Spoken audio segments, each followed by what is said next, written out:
En La Voz del Derecho presentamos Educación para la Vida en Familia. Asuntos de actualidad y trascendencia. Los temas sensibles que relacionan a las personas en la conformación de la más importante empresa del ser humano, la familia. Dirección y realización del abogado y académico Carlos Fradique Méndez. Conducción del abogado y especialista en Derecho de Familia, Tito Martínez Ortiz. Bienvenidos a Educación para la Vida en Familia. Muy buenas tardes, buenos días, buenas noches, buenas mañanas a la audiencia de La Voz del Derecho en Colombia y en cualquier parte del mundo donde nos están escuchando. Este es nuestro primer programa del año 2019. Quiero presentar un saludo muy especial al doctor José Gregorio Hernández, director de la emisora La Voz del Derecho, a nuestra audiencia, a Luis Daza por nuestro apoyo en la parte técnica, darle un saludo muy especial a mi amigo y querido compañero, el abogado Tito Martínez, quien no nos acompaña hoy por unos problemas de salud que esperamos que con la divina providencia los pueda superar rápidamente. No son unos problemas graves, son incómodos y por esa razón no nos puede acompañar en esta oportunidad. Saludar de manera especial a Lisette Fonseca, nuestra abogada auxiliar para estos programas, y esperamos que con ustedes al aire nos puedan enviar sus opiniones, sus preguntas, sus sugerencias al correo emisora lavozdelderecho@gmail.com o aquí a través de Facebook, que Luis Daza está haciendo el control correspondiente, nos pueden mandar sus sugerencias y preguntas. Les deseamos de nuevo feliz año. Muchos felices años, porque no es solamente un año el que espera a nuestros oyentes, son muchos más. Y para ellos deseamos que haya paz, amor, sana convivencia en sus familias y, por supuesto, que en nuestro medio social y en nuestra querida Colombia. No podemos dejar pasar en esta oportunidad la necesidad de solidarizarnos con nuestro cuerpo de policía de Colombia. Decirles que estamos patrióticamente lesionados por el atentado reprochable de todo punto de vista de que han sido objeto la policía en la escuela de oficiales de Mosú en esta mañana, donde alguien demente, porque no se le puede llamar de otra forma distinta, ha hecho estallar un carro bomba con un saldo importantísimo de muertos y de heridos, además de muchos muertos que son oficiales que han venido de otros países vecinos para hacer un curso especial de formación académica en su labor policiva y que desafortunadamente fueron víctimas de este carro bomba. Llamamos a la reflexión a todos los habitantes de Colombia y a estas personas que están por fuera de la ley para que hagan sus reclamos de manera respetuosa, con la firmeza que un reclamo para garantizar sus derechos merece, pero sin que esos reclamos tengan que ver con ofensas, con daños a la vida, a la integridad de las personas o a la integridad del patrimonio de la nación o de los particulares. Pidamos todos a la divina providencia que puedan iluminar a estas mentes que están caminando por el sendero de lo que no es correcto desde el punto de vista legal, para que podamos tener durante este año 2019, que tanto lo necesitamos, un gobierno que nos permita tener resultados positivos para poder reencontrarnos con la estabilidad del país, la tranquilidad social y, por supuesto, que con el progreso de nuestra nación frente a las naciones de la América Latina y del mundo entero.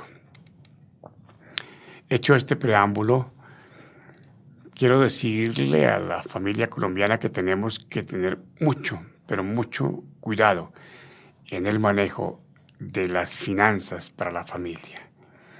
Este mes de enero es un mes económicamente difícil para la familia porque sus gastos se aumentan de manera considerable y no necesariamente en la misma proporción en la que fue aumentado el incremento del salario mínimo el año pasado, que fue un 6%, o los incrementos de las ganancias que dan las empresas con los reajustes que hacen de servicios, y entonces muchas familias quedan en déficit económico. La única forma de poder manejar esos déficits es que seamos lo suficientemente prudentes e inteligentes en el manejo de nuestros gastos.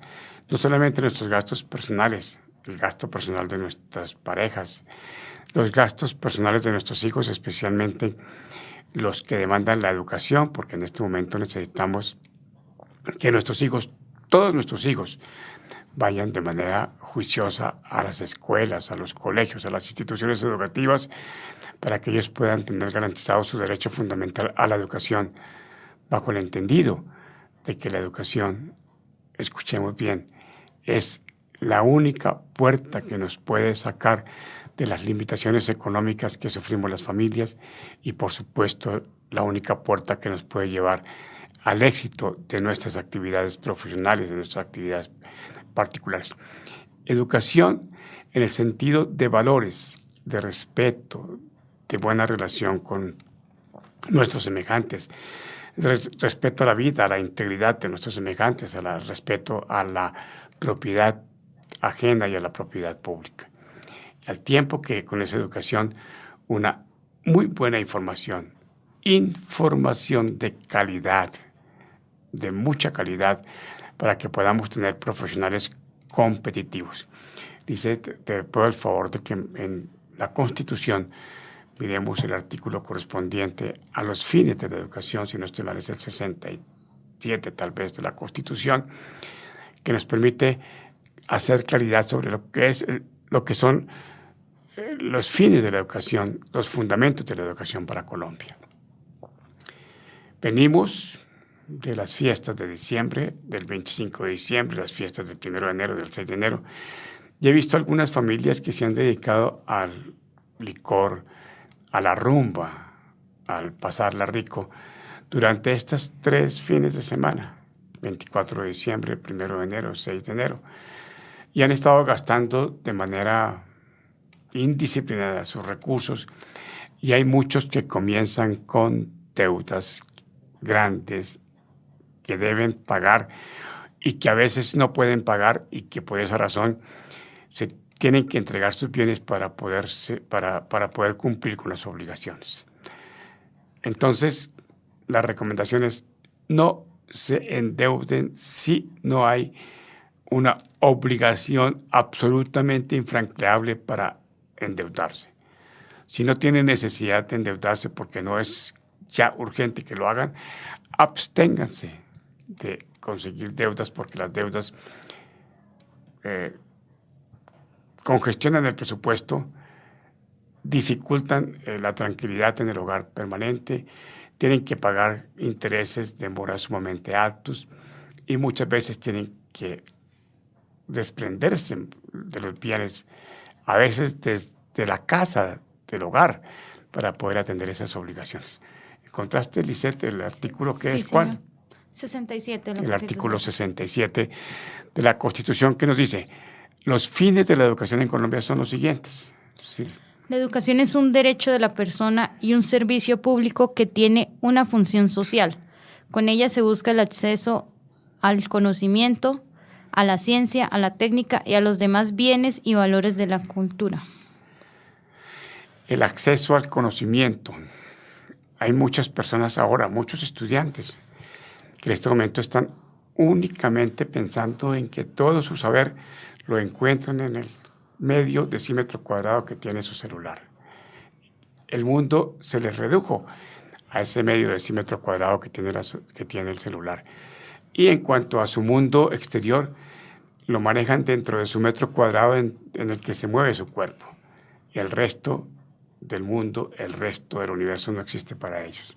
Entonces tenemos la obligación de salir de esa dependencia, de esa adicción nefasta, dicen los psicólogos, de que estamos creando nuestros estudiantes para que el acceso al conocimiento sea, por supuesto, en la lectura de los libros, sea, por supuesto, aquí tengo un libro, por favor, permítame, esto para mí es absolutamente fantástico, que yo pueda tener esto tiene mucha menos información, por supuesto, que la que yo puedo recibir a través de Google, pero es una información que yo la puedo manejar, que yo la puedo leer, que yo la puedo subrayar, que le puedo poner el dedo de esta página para poderme remitir a esta otra y poder hacer los enlaces de conocimiento que hay entre un libro y otro. Este libro es la mejor tabla, o los libros son la mejor tablet o tabletas que podemos tener en el ser humano, y además son fascinantes. Ustedes en una tableta no pueden hacer esto, se les daña. Seguramente habrá algunas que ya pueden ser hasta dobladas, algunas pantallas de televisión, pero no pueden degustarla, no pueden escuchar. Escuchen el libro tan fantástico de los libros que nos permiten encontrar el conocimiento. Entonces, no olvidemos nuestro conocimiento, el acceso al conocimiento. ¿Para qué? Pues para poder garantizar el progreso de la familia, el progreso del individuo, el progreso de la sociedad y el progreso del país. Y es que si no podemos progresar, si no podemos avanzar en el conocimiento, en el acceso al conocimiento, seguramente vamos a seguir con los índices tan altos que tenemos de limitaciones económicas en Colombia. Hay algunas regiones en donde se siente mucho más esa limitación económica, que los entendidos llaman la pobreza económica. Pero sin embargo, además de la pobreza económica, tenemos la pobreza intelectual, la pobreza espiritual. Y esa pobreza mental, esa pobreza espiritual, es la que generalmente nos lleva a la pobreza económica. Si queremos soñar las cosas y queremos realizarlas, if you can dream, you can do it. Es una frase que aparece en la entrada en Orlando, en Epco Center. Si tú lo puedes soñar, tú lo puedes hacer, y le agregamos do it, hazlo, por favor, hagámoslo. Eso es voluntad, eso es riqueza intelectual, y esa riqueza intelectual nos permite salir de la pobreza económica, que es la que nos limita tanto para efectos de que tengamos un país relativamente en paz, relativamente tranquilo. Hay regiones en donde es más pobre, hay unas regiones del Caribe que son mucho más pobres que otras regiones del centro del país. Entiendo que en el periódico de hoy aparece una información sumamente importante sobre cómo en la región pacífica, la parte del Chocó, algunas partes de Nariño, Tumaco, se invierte muchísimo por parte del Estado en cada uno de los ciudadanos que viven allá en esos sectores. Pero la recompensa de esa inversión no es tanta como en otros sectores del país, en donde el Estado invierte más, pero recibe en recompensa mucho más por parte del ciudadano. ¿Y eso por qué? Porque nosotros mismos nos hemos encargado de generar una relativa conformidad por parte de estos ciudadanos con una vida en donde la gente se preocupa únicamente por llegar, levantarse, ir al río, lanzar su atarraya, pescar el pescado del día, saber que con eso van a poderlo vender y van a tener el ingreso que les permite vivir el día, porque el mañana será la misma repetición del lanzamiento de la atarraya como todos los días, y la gente no prospera. En cambio, tenemos algunas regiones donde las personas tienen una visión muy importante de la vida, piensan en el mañana, quieren mejorar su vida. Me refiero, por ejemplo, a todo lo que es el eje cafetero. La gente del eje cafetero, lo que es el antiguo gran eje cafetero, Risaralda, Quindío, Caldas. Eso unido a la Gran Antioquia, lo que era la Gran Antioquia antiguamente. Personas que tienen un empuje muy grande y que hacen empresa, que promueven un turismo muy importante, decente, correcto, productivo, pedagógico. Cuidan sus fuentes de agua, cuidan su naturaleza y entonces se ve más prosperidad, porque la mentalidad, la riqueza intelectual no permite que la pobreza económica se apodere de ellos. Al mismo tiempo que hablamos de una informe de parte del periódico, creo que está en El Tiempo de hoy, sobre la pobreza en algunas regiones del país, encontramos, Lisette, la habíamos comentado, un informe de una institución que se llama la CEPAL. La CEPAL es un organismo que viene de la ONU, Organización de Naciones Unidas, y que está especialmente constituido para que estudie la parte económica de América Latina. Es cómo está la parte económica de América Latina. Y en ese informe de la CEPAL, hablando de la pobreza, nos dan los siguientes datos que nos deben llamar al orden, nos deben llamar a la atención para saber cómo podemos corregir esas cifras que de verdad son alarmantes. ¿Las tienes allí, Lisette? Sí. Bueno, salió en el periódico El Tiempo del día de hoy. Dice el informe: de acuerdo con el informe El Panorama Social del 2018 de la CEPAL, la pobreza en América Latina se mantuvo estable, pero aumentó la pobreza extrema y el nivel que ha alcanzado en el 2018 es el más alto. Las cifras que da la CEPAL es que viviendo en la pobreza llegó a 184 millones, equivalente a un 30,2% de la población. 184 millones de personas en América Latina están en el límite de pobreza. Están en pobreza.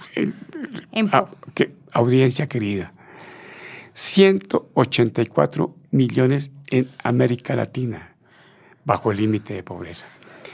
No tengo exactamente la cifra de lo que es límite de pobreza, pero en Colombia, si no estoy mal, para que una persona o una familia más bien se entienda que no es pobre, debe ganarse alrededor de 1.100.000 pesos mensuales para 4 personas. 1.100.000 pesos para 4 personas.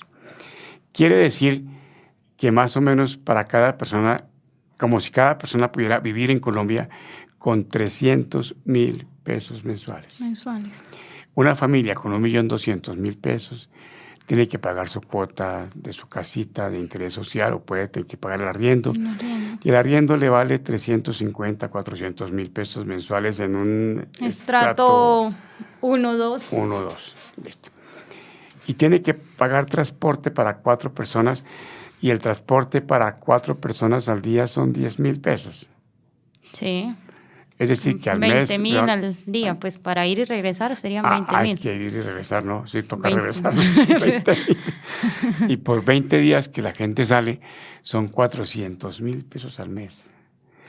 Y tiene que pagar servicios. Entonces, ¿cuánto le queda para comida y cuánto le queda para educación a esa familia que se gana 1.200.000 pesos con 4 hijos? Las cuentas no dan por ninguna parte. Entonces, yo, de manera muy respetuosa, hago la siguiente propuesta.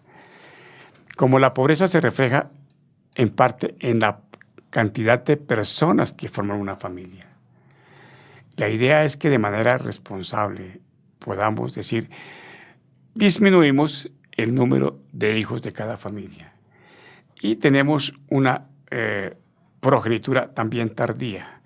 Eso quiere decir que si queremos tener hijos, miremoslo, pesémoslo, miremos si es conveniente o no es conveniente, y si consideramos que es conveniente, logremos que el profesor, logremos que el rector, logremos que los padres de familia, logremos que el vecino tomen conciencia de que la progenitura posiblemente deba ser comenzada con muy buen éxito a partir de los 22, de los 25 años más o menos, 25 años. ¿Y cuántos hijos? Pues yo creo que uno. En este momento, como la situación está, es uno. Porque es que, como decía Celia Cruz, no hay cama para tanta gente. No es como dice, no hay cama para tanta gente. Entonces, si con el 1.200.000 pesos, en vez de 4 personas comen 3, pues ya tenemos una posibilidad de alguno de esos rubros satisfacerlos o mejorarlos en la satisfacción de la garantía de esos derechos. Ahora, he conocido personas, no sé, dentro de tu ambiente, Lisette, nosotros estamos como una generación de por medio casi, ¿no? Necesariamente casi una generación, o generación y media de por medio. Si tus compañeras, tus amigos del colegio que no tuvieron la disciplina de estudiar, hoy en día tienen la misma condición que tienes tú, que tuviste la posibilidad de estudiar y de ser juiciosa y de hacer tu especialización y de trabajar. Si ellos están con unas condiciones de vida iguales o bien inferiores frente a la tuya, entre tu círculo. Y esa pregunta que estoy haciendo a la Lisette, pues también se la hago a la audiencia, la misma. Miren sus amigos de primaria, sus amigos de bachillerato, sus amigos de universidad, los que tuvieron, pues dejemos la universidad aparte, porque la universidad para allá de todas maneras produce ya un cierto estatus, pero dejemos únicamente la parte de primaria y la parte de secundaria y miremos a nuestros compañeros de primaria y a nuestros compañeros de secundaria a ver si, habiéndose quedado únicamente en ese nivel de educación y no habiendo sido muy juiciosos, porque no fueron disciplinados en sus estudios en primaria o en secundaria, si ellos están en condiciones muy semejantes a las nuestras o si por lo menos no están en niveles de pobreza, una gran pobreza de muchas limitaciones económicas.